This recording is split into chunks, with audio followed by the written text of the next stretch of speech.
Did Nnamdi Kanu actually see the future, because his prophecy about Nigeria is now beginning to play out? What the Fulanis are doing in Nigeria with the help of the British is a very dangerous game. They will lose everything. And by the time this very war is over, Fulani will be ejected from Hausa lands. And I blame Hausa people for what is happening today. Hausa people, your fathers were humiliated, your kings were dethroned and killed. You started to give birth to children who became subservient to the Fulani. For those who do not know Hausa history, I want to tell you something today that you may find very difficult to believe. At a time in Africa's history, the Hausa race were the most technologically advanced in terms of warfare in Europe, Africa. Do you know that Hausa people manufactured a musket, a gun, a type of a gun, before, when Britain was still fighting with bows and arrows and swords? Are you aware of that? Hausa people that you're looking at. Look at where they are today. At the height of the glory of the Hausa Empire, nobody ever believed that a bunch of cattle rearers in the Nachinama can take them up. Imagine a man who grows up in the shadow of a lost war, a war whose ghosts haunt a nation still today, a man who declares, "I was born a Biafran, Nigeria is not my country." He stands up on a radio broadcast and warns of a coming storm. He says, "If you arrest me again, this nation will burn." And then the storm comes, the arrests, the sit-at-homes, the mass protests, the violence, the courtrooms, the unanswered questions.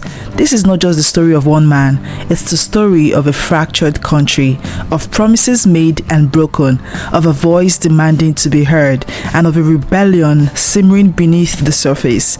This is the story of Nnamdi Kanu, and what his words, his warnings, and his life tell us about Nigeria.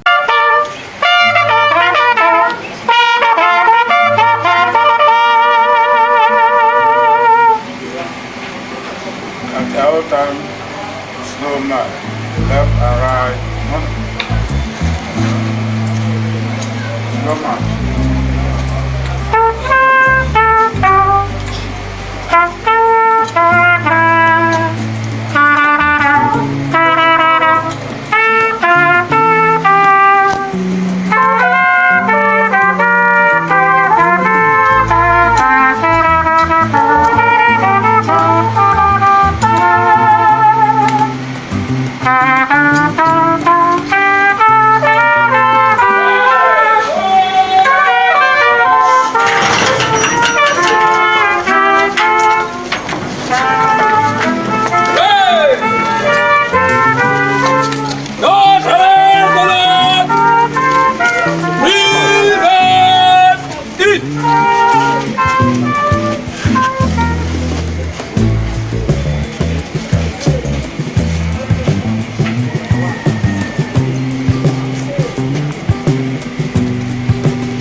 Let us go back to 1967.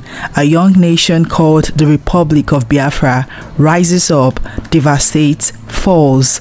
Over 1 million lives lost, countless more wounded in spirit, a wound embedded in the heart of Nigeria.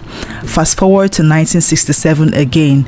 In that year, in today's Abia State, a son is born, Nnamdi Okwu Kanu, a dual citizen of Nigeria and the United Kingdom.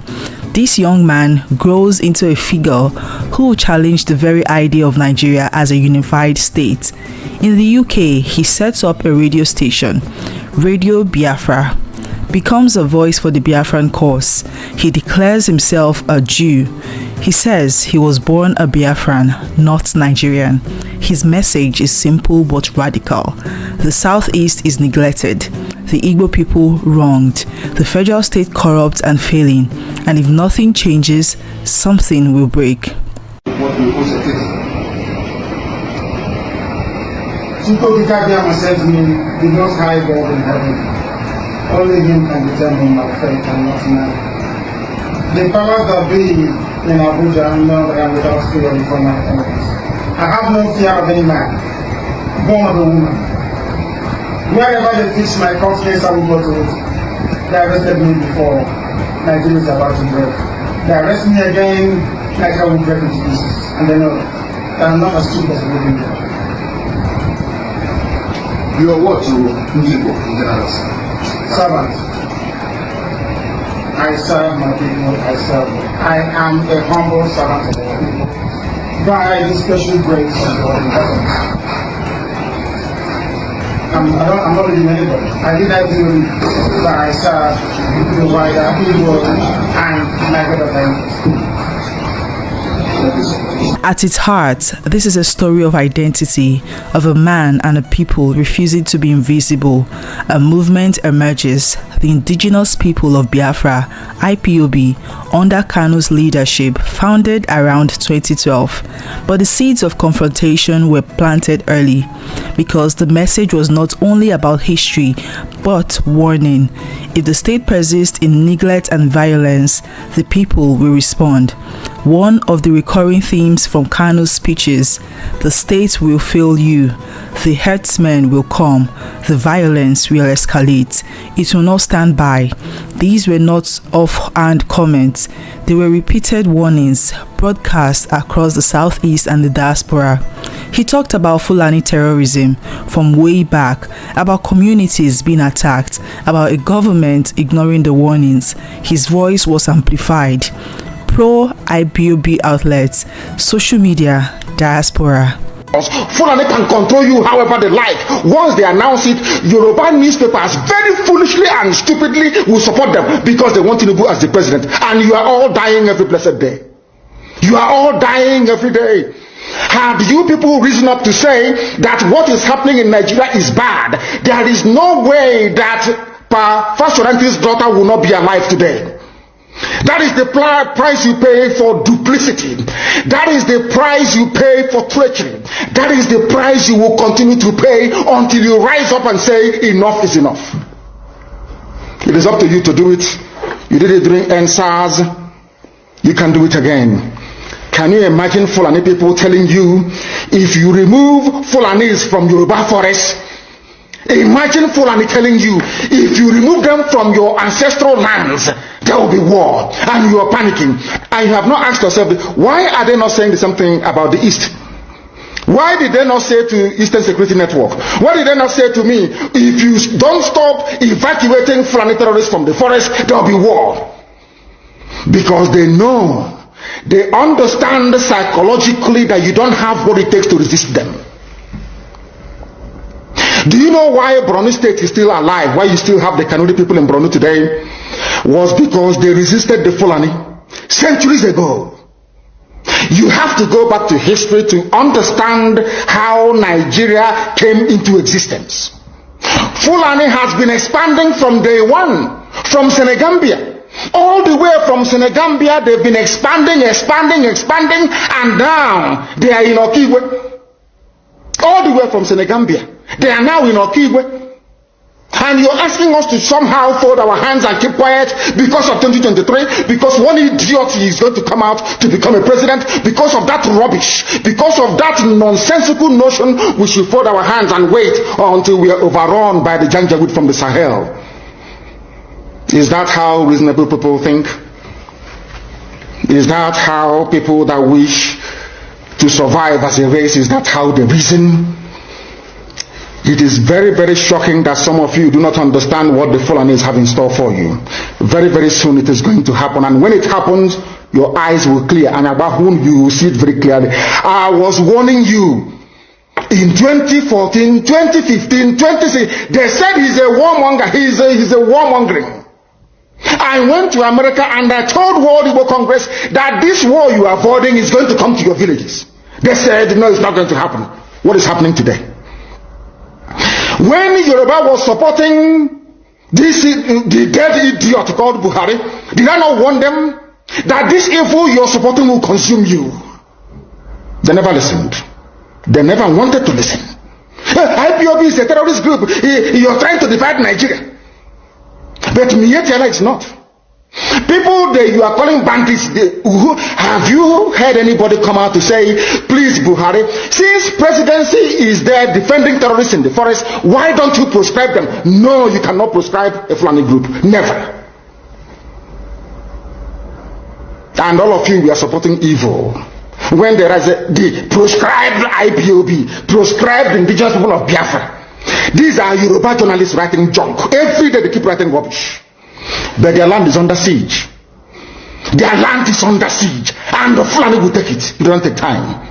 So I am here today to encourage them that they must stand tall and be very strong, resolute. That is what Fulani does. They control the media. They have well-paid consultants all over the world doing their bidding for them. They have that woman at UN trying to lobby the world that everything is okay in the zoo called Nigeria. But you and I know that the zoo is not okay. You and I know the game plan of the Fulani. And what are you doing about it? Nothing. Every day you read, you lament, you complain. Every day you read, you lament. That's all you do. That is all you do. You read, you lament, you complain. You do nothing about it. Your lives are being taken away from you. Your forests are being occupied. Your mothers are being raped. Your daughters are being abducted. And the whole national government, presidency, is supporting such people. And you're telling me that Nigeria is viably sustainable. Is that what you're telling me? That somehow this contraption is sustainable, it is viable.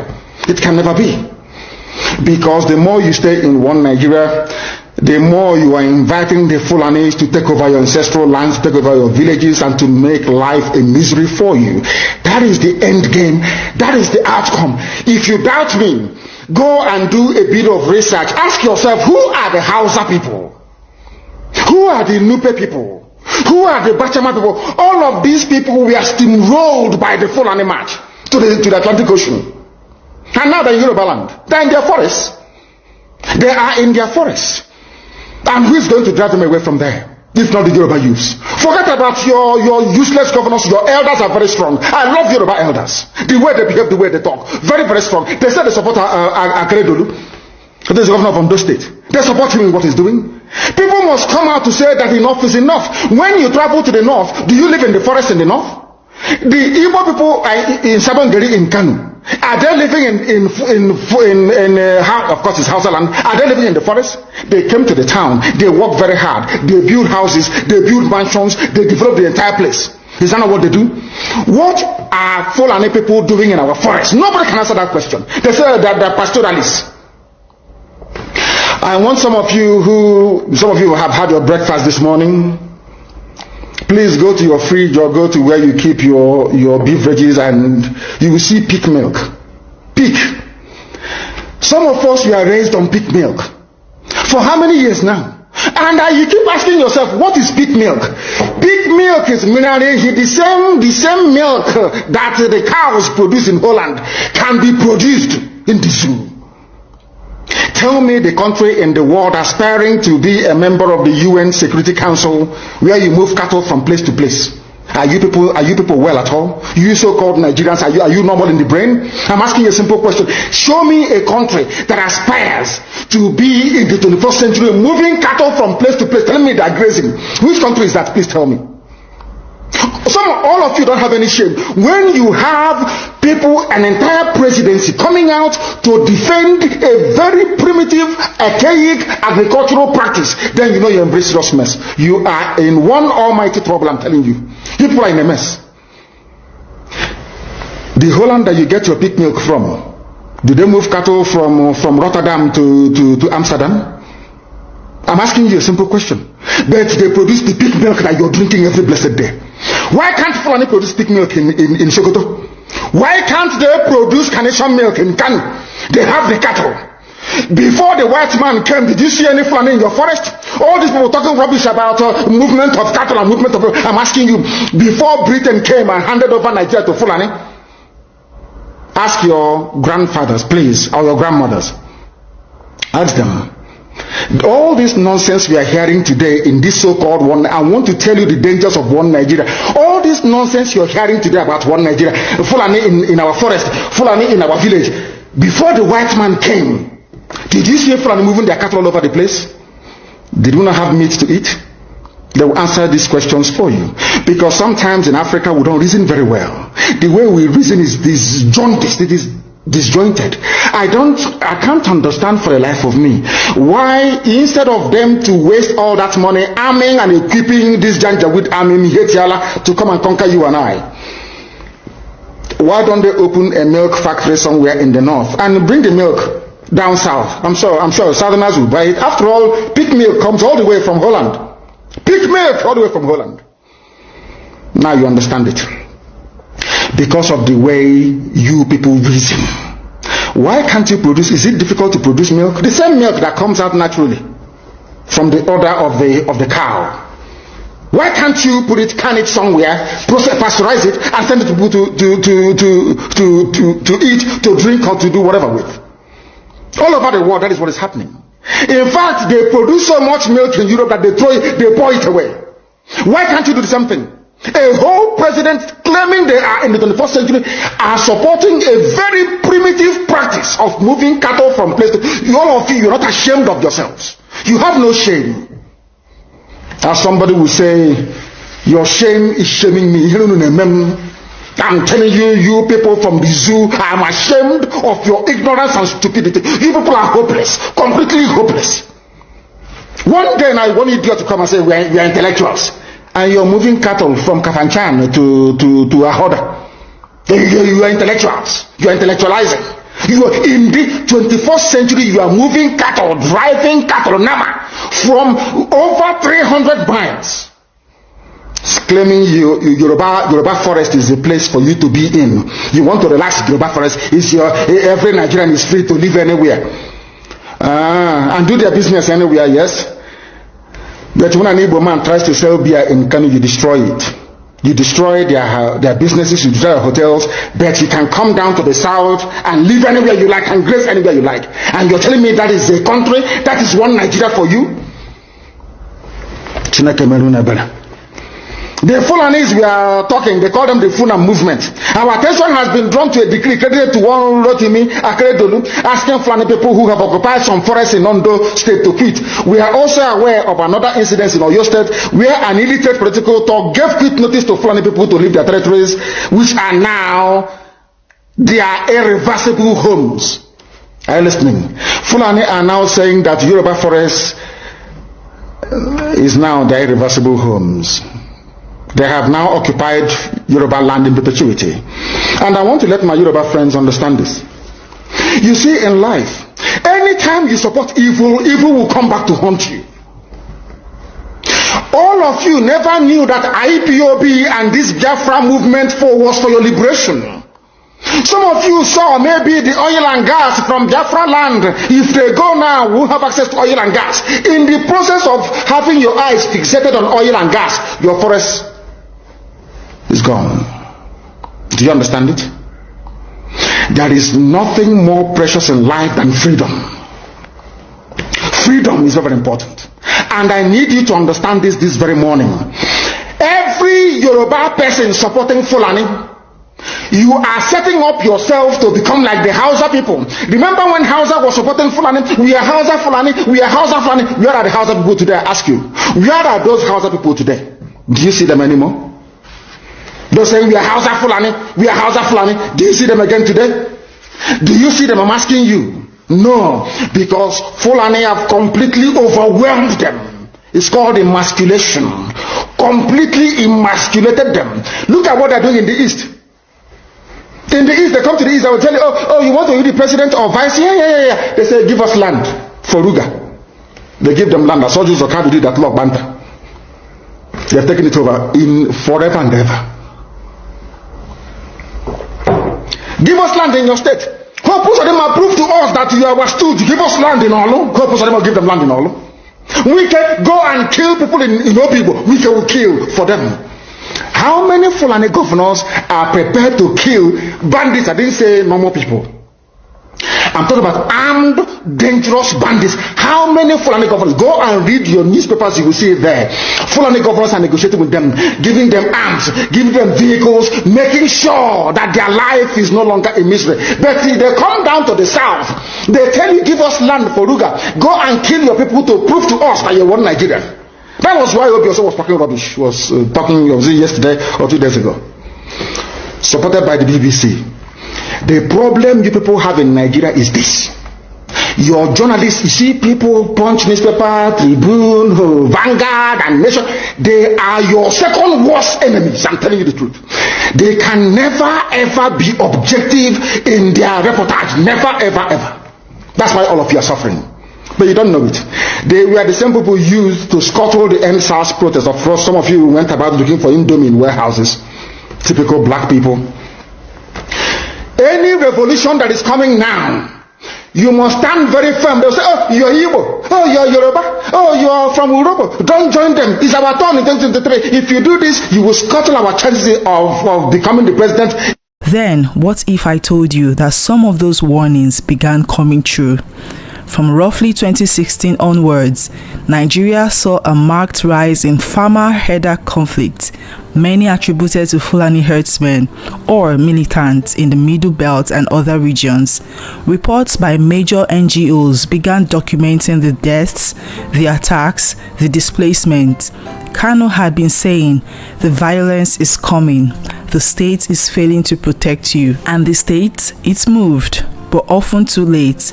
In many cases, the victims were already bloodied. The voices of those warnings were drowned in screams. In his speeches, Kanu also warned of mass mobilization. When you push the people, they will rise. The sit at home will be the least of it. He called for civil resistance, for protest. Lo and behold, in the southeast, there were repeated sit-at-home orders enforced by IPOB sympathizers. Large protests erupted following Kanu's detention, bail revocations, and perceived injustices. There is bitter poetry in it. The man who warned of the storm had to watch it unfold. His words echoed, the thunder came. But the story is not just about warnings, it's about confrontation. It's about the state exerting its power. It's about what happened when the voice becomes too loud. On 14th October 2015, Kanu was arrested in Lagos by the Nigerian Security Service, DSS. The next years would be nothing short of dramatic. Bail granted, revoked, him disappearing from bail in 2017 after a military raid on his home. In June 2021, Kanu is brought back to Nigeria from Kenya under controversial circumstances. Well, alleged extraordinary rendition. His trial has been a legal labyrinth. His trial has been a legal labyrinth. Multiple judges, recusals, adjournment, rights concerns, and he remains in detention facing terrorism and treason charges. Let's pause for a moment and think about this. A man issues warnings. A nation grapples with crisis. He's arrested, tries to return, flees, is rearrested. The violent events he warned about unfold. The protests come, and now he sits in court as the war of words becomes a war of law. This phase is a turning point. The warnings gave way to events. The man became a symbol. The story of Biafra re-emerged not just in memory, but in real time. One of the strongest reasons this story resonates is because the warnings were not empty. They were repeated, coincided with observable events. In May 2025, for example, an attack along the Okigwe-Owerri highway in Imo State killed at least 30 people. Dozens of vehicles burned, while no group claimed responsibility. Authorities suspected the Eastern Security Network, ESN, the paramilitary wing connected to IPOB. In the southeast, the enforcement of sit-at-home orders enforced by IPOB sympathizers has been linked to deaths, extortion, and economic paralysis. Reuters reported that police used tear gas and blocked roads in October 2025 when protests erupted over Kanu's detention. Meanwhile, the legal case against Kanu continues. The charges have been deemed valid and capable of trial. In September 2025, a court ruled that the state had sufficient evidence to proceed. So, the warnings of state oppression, of violence, of civil mobilization are not just words, they are lived realities. Whether one agrees with Kanu's politics or not, the trajectory is clear. Voice, warning, event. Now comes the deep question. What does the story of Nnamdi Kanu really tell us about Nigeria? Firstly, identity and memory matter deeply. The wound of Biafra has never healed. The voice of the Igbo Southeast still feels neglected, still hears old ripples of the civil war. Kanu taps into that. Secondly, warnings matter. Not because everyone will come true, but because persistent warnings signal underlying fractures. Kanu warned of violence. Nigeria saw violence. He warned of mobilization. The Nigerians mobilized. In that sense, his voice became prophetic, or at least revealing of tectonic stress beneath the surface. Thirdly, the state response matters. Arrests, labeled terrorism, protracted trials, extraordinary renditions. These impact the legitimacy of the system in the eyes of many. A man warns the state will fail. The state moves heavy. The man warned of consequences. They followed. The story is still unfolding. The warnings are still active. The trial is still ongoing. The sit-at-homes continue. The grave problems that Kanu pointed to, violence, neglect, identity crisis, are still there. If you pause here, you see, Kanu's story is not simply about one man's arrogance or one movement's distraction. It's about a national fault line, and he may have been the voice that dared to name it. In March 2025, the trial of Nnamdi Kanu was reassigned to Judge James Omotosho, the fourth judge on the case. In October 2025, police in Abuja unleashed tear gas, blocked roads, and faced protesters over his detention. And in September 2025, a court formally said, yes, the state has enough evidence. You must face these terrorism charges. In other words, voice, warning, arrest, trial, protest, crackdown. The arc is complete, but not concluded. So what happens next? Will there be resolution? Will the voice be heard or silenced? Will the warnings continue to materialize? Will Nigeria respond differently? In a country where history haunts every valley and every plain, the voice of one man echoed the pain of many. He stood and said, "We are neglected, we are forgotten, we will not wait quietly." The state heard him, and also the thunder of what he warned. The story of Nnamdi Kanu is not over. It is a mirror held to Nigeria, showing how the past is never past, how words can become events, how warnings can become tragedies or transformations. But perhaps the most haunting question for all of us, when someone warns of the storm and the storm comes, do we blame the storm bringer or the silence that ignored the warning? The answer may determine not only the fate of one man, but the fate of a nation called Nigeria. Laws. In violation of their own laws, and you want me to stand trial under such circumstances? Is that possible? Nnamdi Kanu to stand trial where these shenanigans are going on? It's not possible. You've asked Justice Painter to recuse yourself. Yes. Do you have that time in your hands for the case to go to the CEJ for it to be reassigned to another judge? As long as justice will be done at the end of the day, that's what bothers me. For justice to be done. I cannot be tried in violation of a key provision of the Constitution of Nigeria, Section 36. It's as simple as that. But she's saying the part of the topic I'm making reference to was a contributory statement by one of the justices. The Constitution of Nigeria says any determination made by the Supreme Court is binding on a lower court. So I was actually surprised that a high court have refused to obey or abide by the determination of a Supreme Court judgment. And then give me only a part that is against him and then refuse to apply the part that is in favor of him. This cherry picking of what was contained in the Supreme Court judgment is what I'm against. Yes, that's correct. It should be implemented holistically. Yes. I'm not against facing any trial. After all, I'm innocent, so they have not been against me. But there cannot be any trial when key sections of the Constitution and a key Supreme Court judgment has been violated by a court of law. So you were patient for the case to go back and come back to court? This is my 4th year in solitary confinement in detention. The 5th year will not kill me. Sorry, what of it is... We have many of that. Mr. Kanu, one last question. One last question. In reference to what she has asked earlier, Justice Binta made it known that she's one of the senior judges in this court. Yes. What if... And I have respect and love for her. She knows. What if this case comes back to her? Because she said no other person... It is not possible. This persecution of the Igbo people, this orchestrated, almost global persecution of the people stops with me. It cannot happen. It can never happen. That is why we do what we do. That is why I do what I do.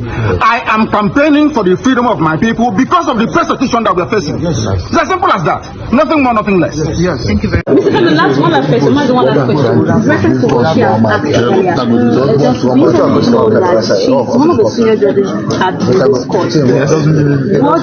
And I have respect and love for her. She knows. What if this case comes back to her? Because It is not possible. It's not possible. This persecution of the Igbo people, this orchestrated, almost global persecution of the people stops with me. It cannot happen. Very well. It can never happen. That is why we do what we do. That is why I do what I do. I am campaigning for the freedom of my people because of the persecution that we are facing. Yes.